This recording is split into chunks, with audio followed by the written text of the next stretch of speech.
There we go. Okay, good morning. It's February 8th, 2020. This is another critical thinking. I don't have a clue as to which one it is. I don't keep track. I can go back and count them, I guess.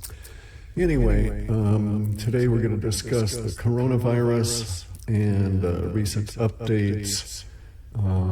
Is it conspiracy, consequences of the spread of it, how spread patterns are, and such things. Current info. Okay, so as a necessary disclaimer, I have to say that there is information here that I'm not able to validate.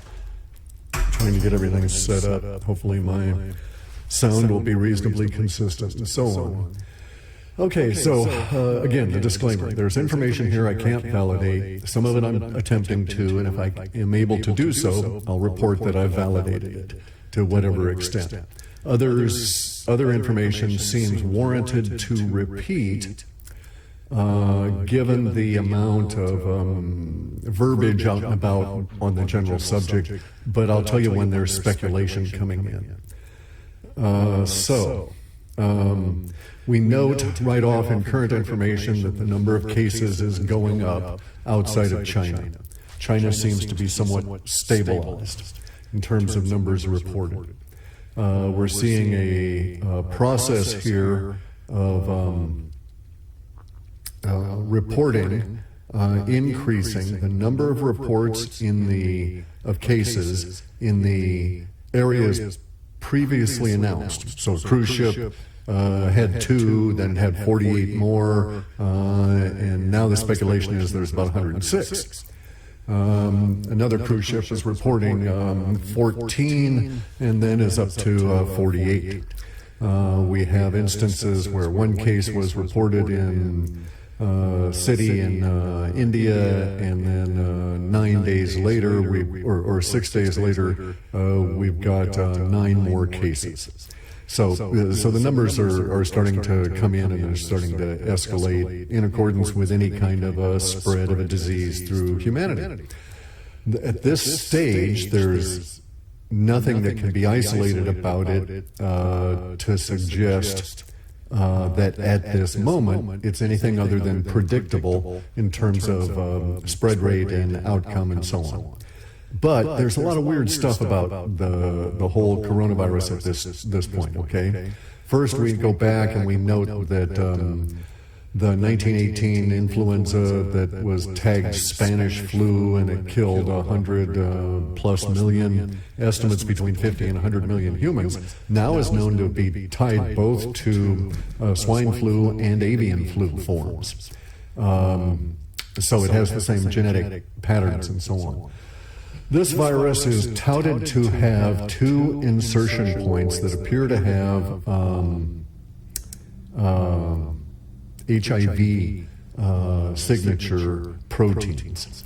Okay, so in India, a fellow in India, a physician, research physician in India, ran some sequencing on the coronavirus now, and says that there are indications that there's 2 HIV insertions in it, making it like the HIV infection, and there are specific markers in his opinion. So I can't validate that, but it's his opinion that there's specific markers within the thing for CRISPR.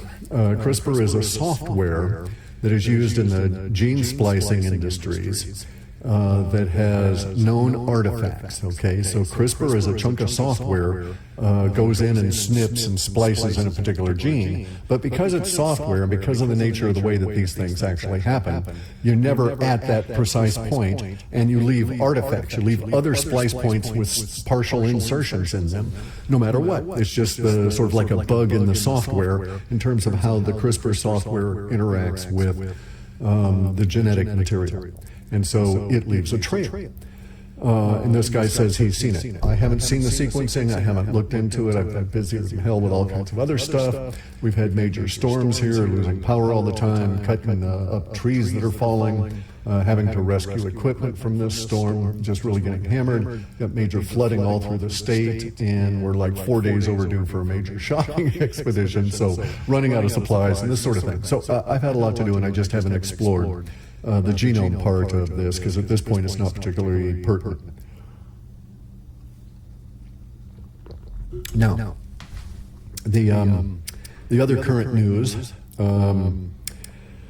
all seems to point towards conspiracy around coronavirus. Okay?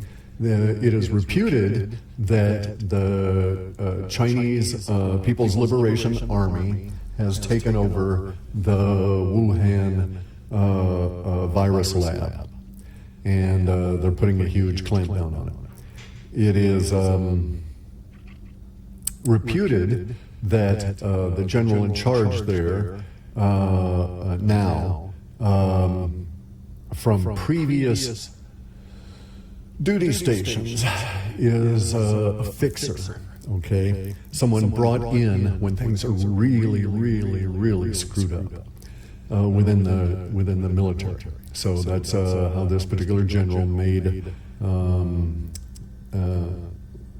the grade, doing that work. And so this is to be expected if this was a leak, however, whatever it came about, of the virus out of that lab. You would want someone to come on in and do the really nasty, dirty work, find everything out, close it all down, or whatever.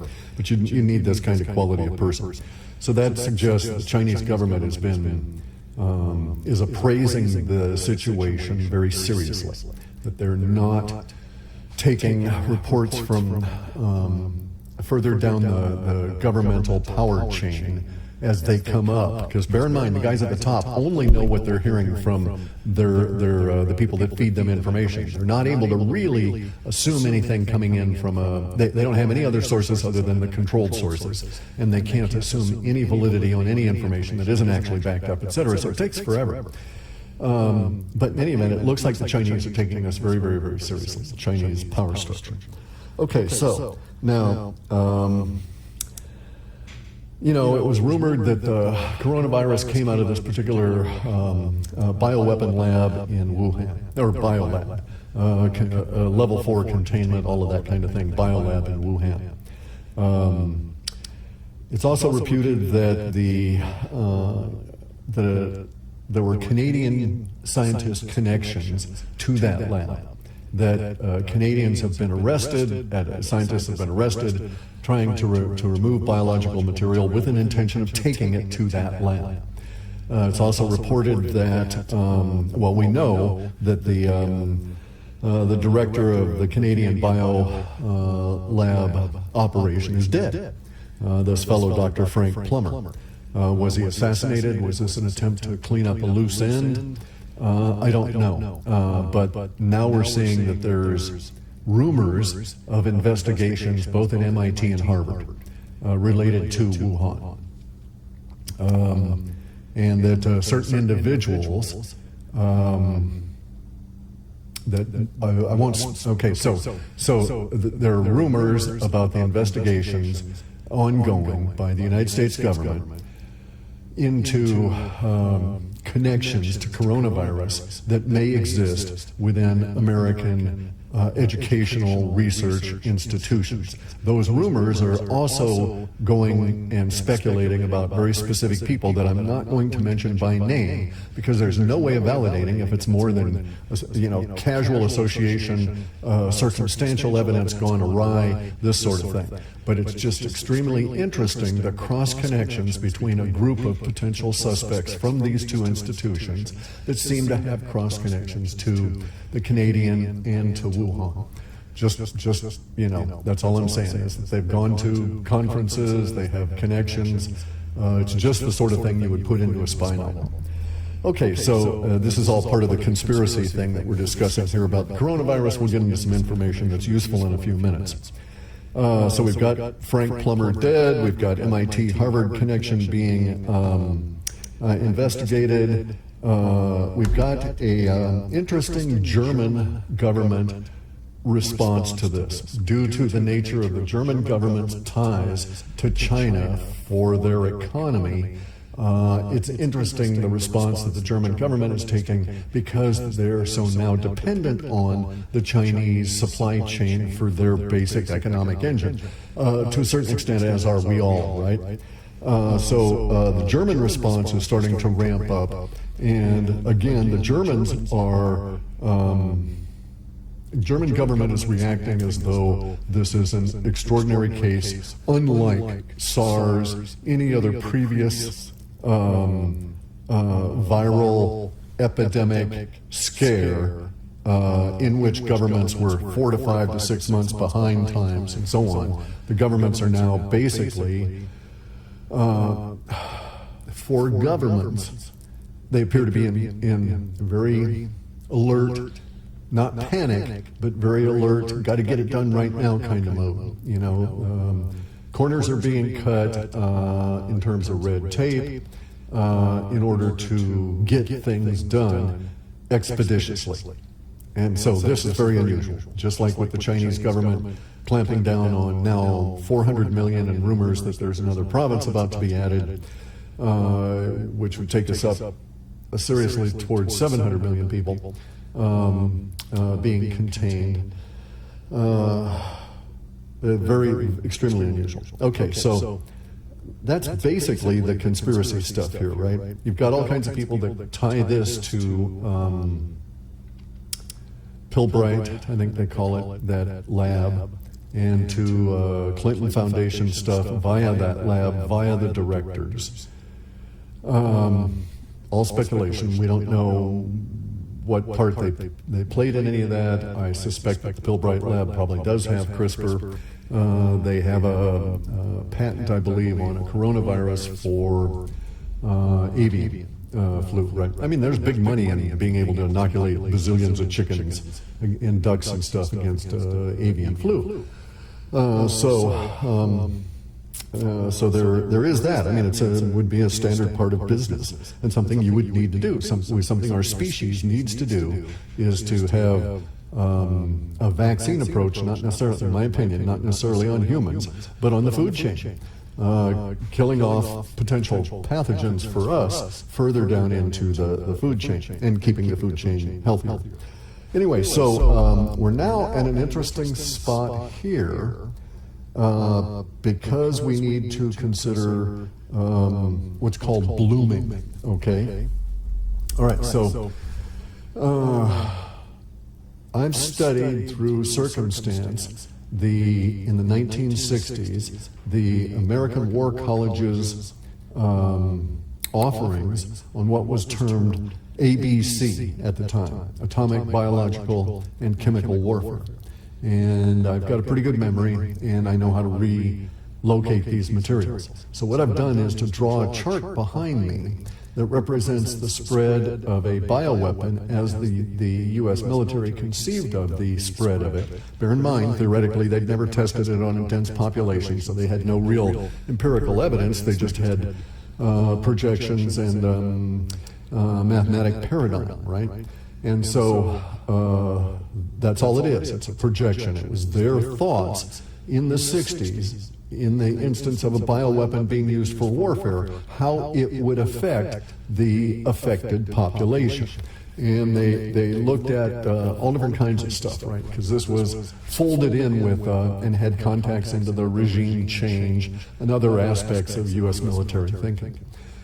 And so they would think about the idea of, oh, well, you know, one thing to do is that you can get a regime change to occur if you can get the population involved in health issues to the extent that the social order collapses. You don't have to kill everybody. You just have to get them all whipped up and involved in their daily health care issues to the point where they can't even function as a government employee. Everything collapses, and then there's riots in the street, this sort of thing. So that was kind of the thinking. That's why all these cross ties.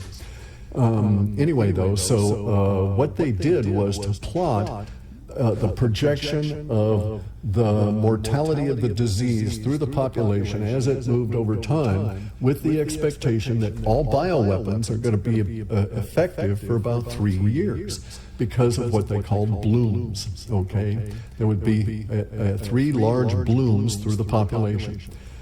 And depending on when you released it, you would get various different bloom patterns.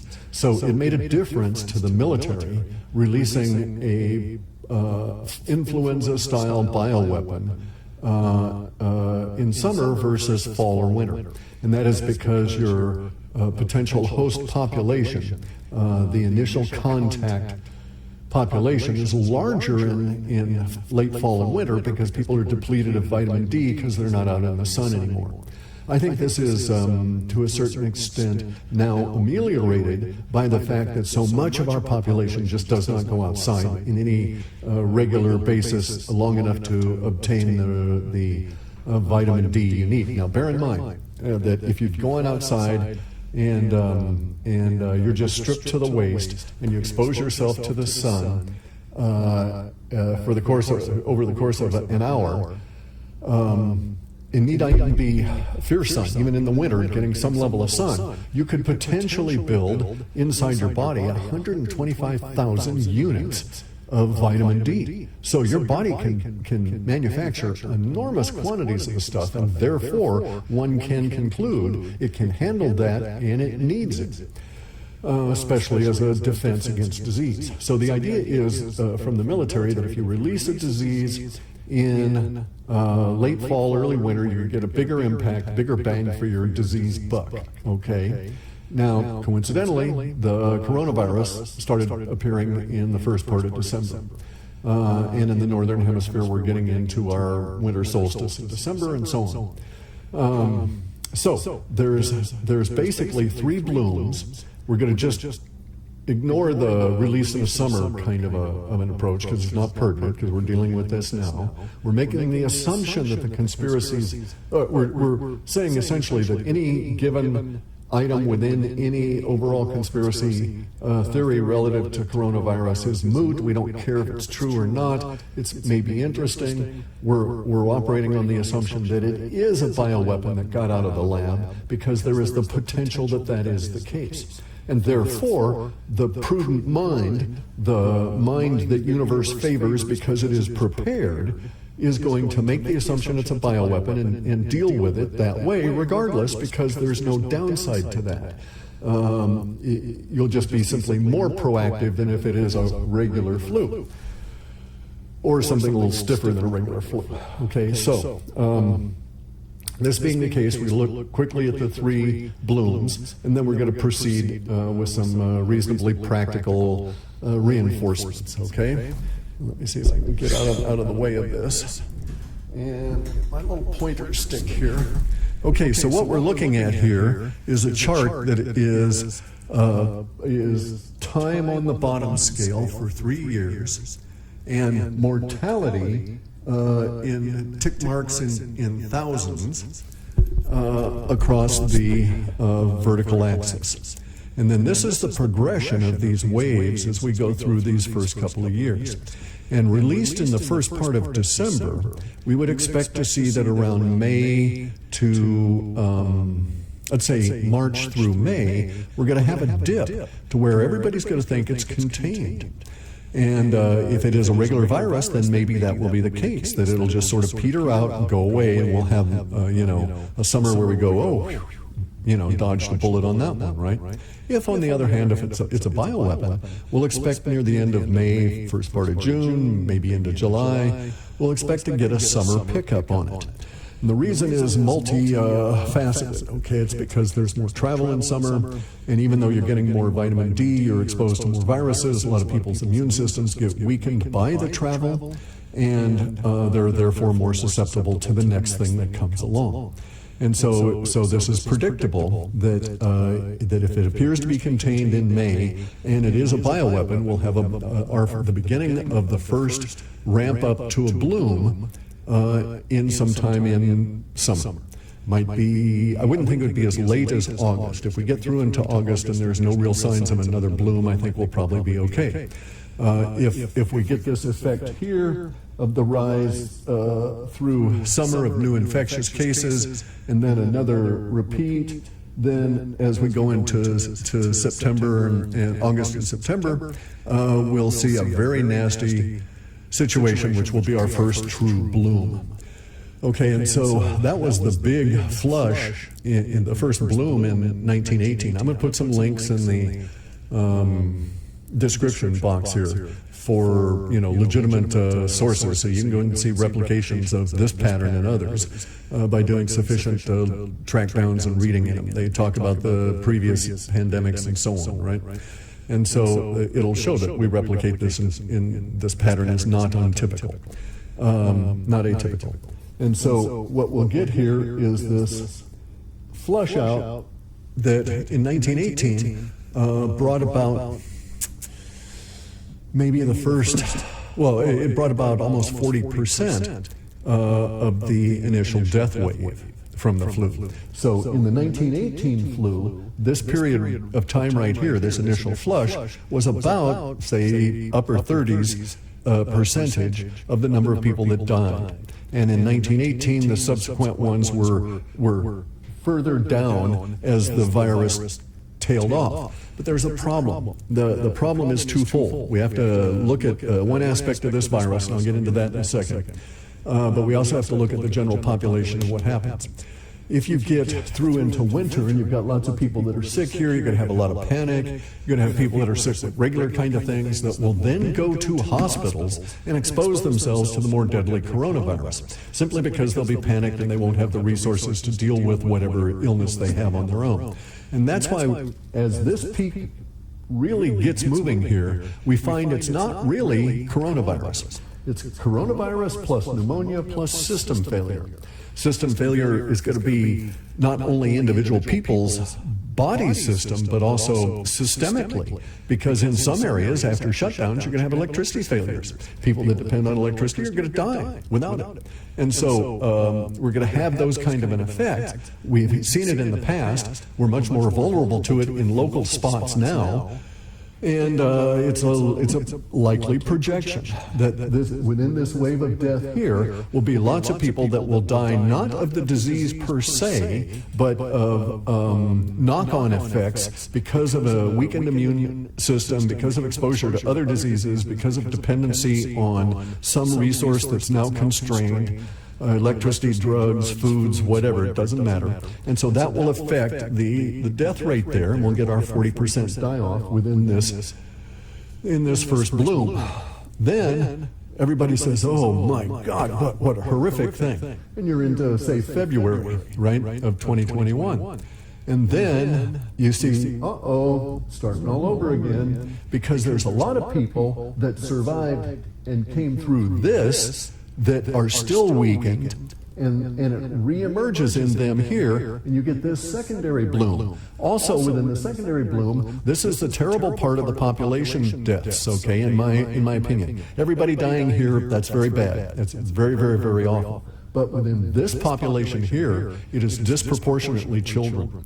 And those children have been born in this period of time here.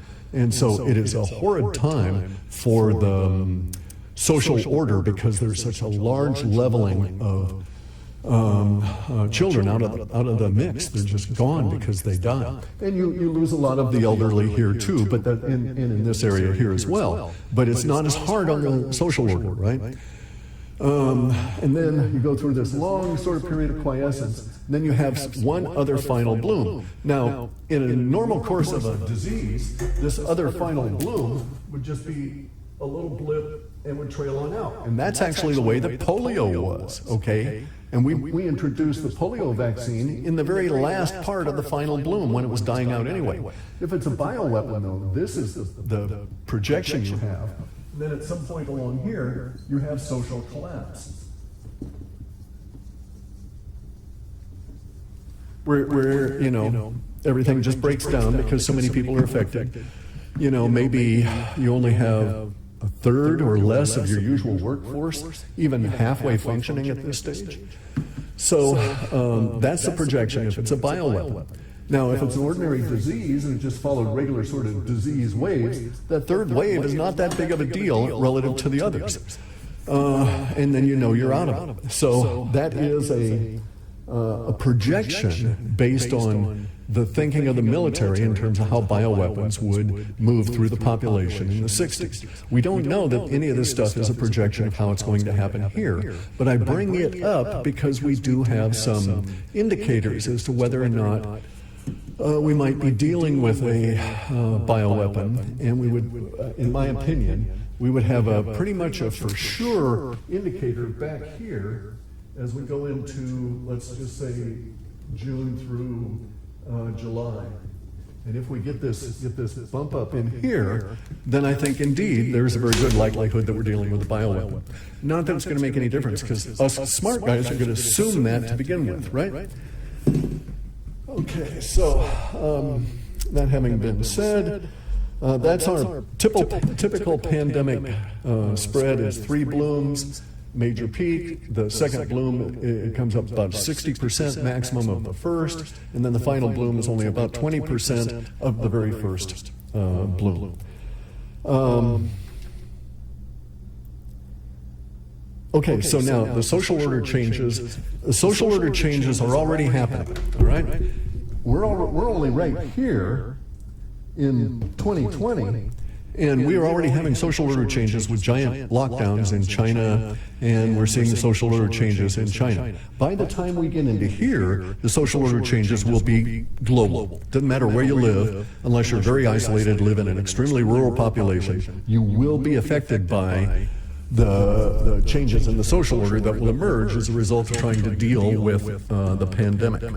These will include travel bans, this will include supply problems. Those supply problems will be particularly acute in drugs, okay? And so this is why I suggest you buy and order your vitamins now, get those kind of things now while they're available, and get yourself prepared internally, taking responsibility for your immune system to resist the virus, and especially if it's a weapon, right? Next time I think that I go into these, I'll go into the phenotyping within the potential within the bioweapons, but not at the moment. There's just too much other stuff, and I need to get moving for a shopping expedition here. Okay, so some things to consider, right? If we have a usual pandemic spread or a projection of a pandemic spread, you're going to have 3 waves. You're going to have to prepare your body now to be able to deal with this wave next year. And so you'll need to build yourself up over this year, because the worst of it is yet to come in terms of exposure and so on. So we can be pretty much sure that by the time we get into our winter period 2021, exposure will be a certainty, all right? Unless you totally restrict your exposure to other humans. And certainty rises earlier with medical needs. So if you've got medical needs that are driving you in to see doctors, you're likely to end up exposed a lot earlier than otherwise. Just bear that in mind. Also bear in mind that in summer, you don't want to slack off thinking everything's going to be good. You want to use the summer to build up your reserves for winter. Okay, so now here's something else. There's 2 real assholes out there, okay? That you're going to have to watch out for these assholes. I'm getting inundated with emails about them. One of them is this empty cup or something like that. Let me see if I can grab that real quick. 1 cup, 1 life.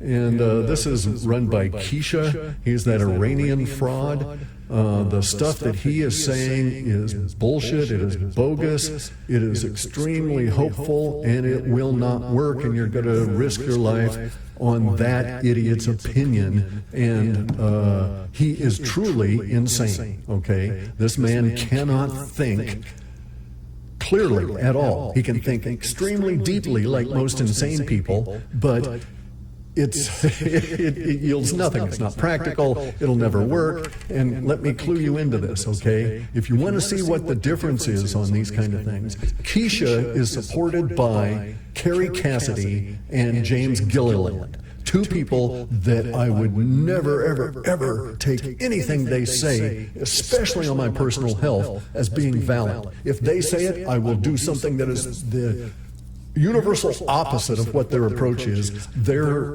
ability to discriminate in their own mind, fact over fantasy, is that poor, is that bad.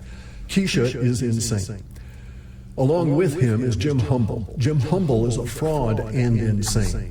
Okay, his MMS stuff does not work. Now, here's your risk. If you do MMS and if you do Keisha's stuff, you will damage your body. You will weaken it. You'll take your immune system and trash the holy hell out of it by the introduction of these chemicals. In one case, it's a carbonate. In the other case, it's the chlorine dioxide.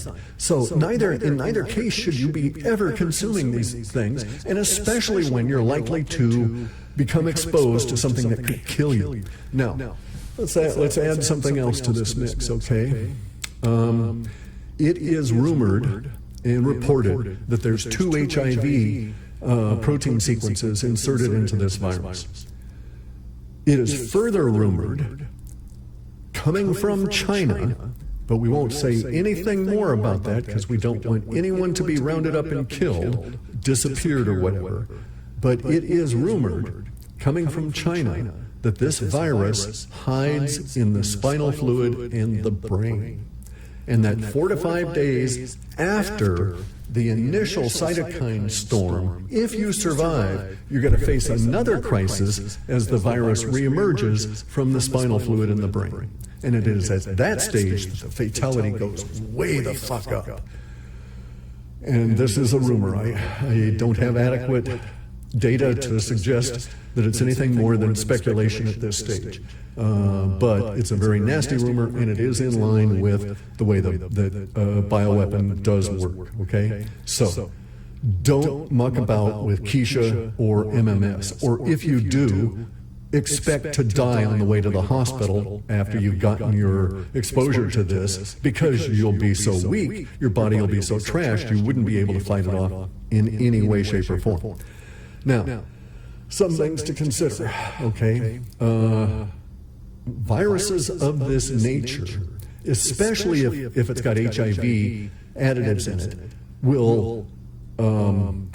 are opportunistic for your lymph system, okay? In a broad sense, the spinal fluid and the surrounding fluid around your brain are integral to the lymph system and vice versa. They don't do the same things or anything. The lymph system is a filtration system, if you will, for your blood and the rest of your body at a very deep level. Okay, the lymph system has no heart, but you've got far more fluid in it than you do in your blood system. And you've got your heart pumping all the time to get your blood system going. You need to do something equivalent to that heartbeat daily to move that lymph system. So if you're sedentary, that's a sure sign you're going to die if you get exposed to this disease.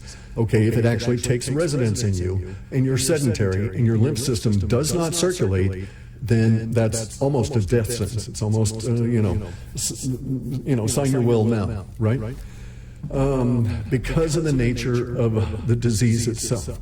And so on the few facts that we're getting about the people that are being reported as dying from this in China, we note certain things about them relative to their age and their overall health condition. And these are an extraordinary population in that the Chinese population is more active at an older level than here in Western society. So I suspect that our older population will perish at a greater level due to inactivity in poorly functioning lymph systems.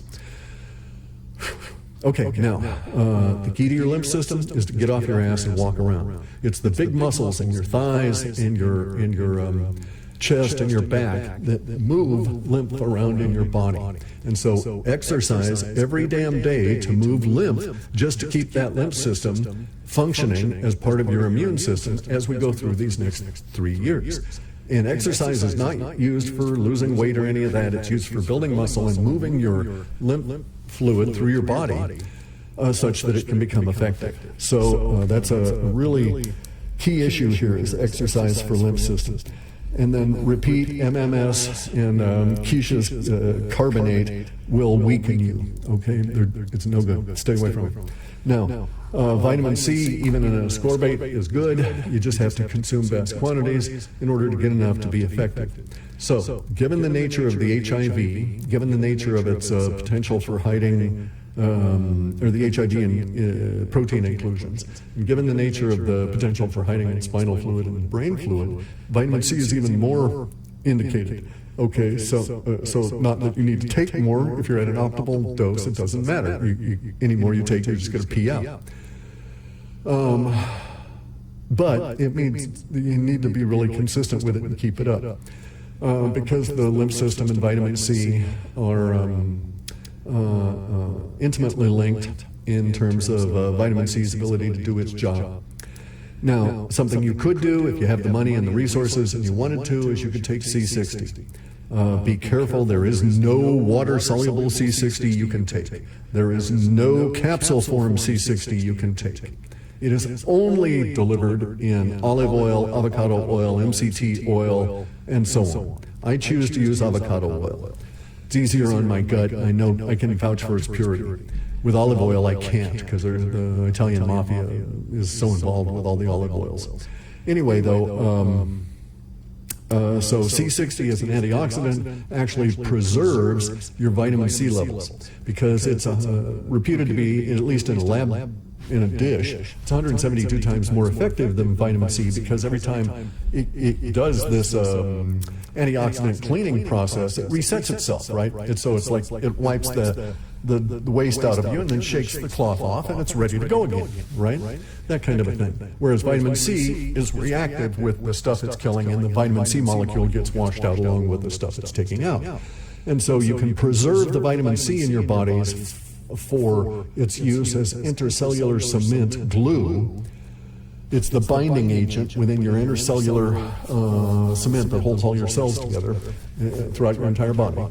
You can preserve that by having C60 go through your body and aid in the antioxidant cleanups. Merely a suggestion. I don't make any money off of this. Everybody knows I like C60 Purple Power, Ken Schwartz's stuff. I've tried others, and others are good. I have no problem with them. Live Longer Labs, etc. It's a reasonably expensive thing to use, but I find the expense valid in my own mind, because it is the 172 times reset before it finally leaves the body. And so it would be like consuming 172 times more vitamin C. Being able to get that in you, if you see my thinking on this, okay? And so we're almost done here. Well, good. Keeping this down to something reasonable. Okay, so bear in mind we've got a summer cycle, spring and summer cycle coming up. We're going to have a potential bloom in spring of the virus, and then a taper off, and we'll feel complacent and relaxed. That is not the time to let your hygiene slack off. And some quick details. Okay, so German and Swedish scientists have found and validated that the virus is effective as an infectious agent for 9 days on a surface. So you have to wash everything down with bleaches and stuff. If you do that, wear some hand protection so your hands are not damaged, allowing virus uptake, because you can get this virus not only airborne, you can get it through the skin. Okay, so there is appears to be, at least in the thinking of the Germans that are reporting this, a 3-day grace period in terms of if you have exposure on your skin, it'll stay alive on your skin for about 3 days. If it doesn't get into your skin in that period of time in the 3 days, it's gone. Because of the nature of the skin being more reactive against it than, say, a door handle, right? And so basically what they're saying is, if your skin is in good shape and you've got lots of good vitamin C and hyaluronic acid in it, and it's all plump and so on, it may be protective against skin infusion and uptake of the virus.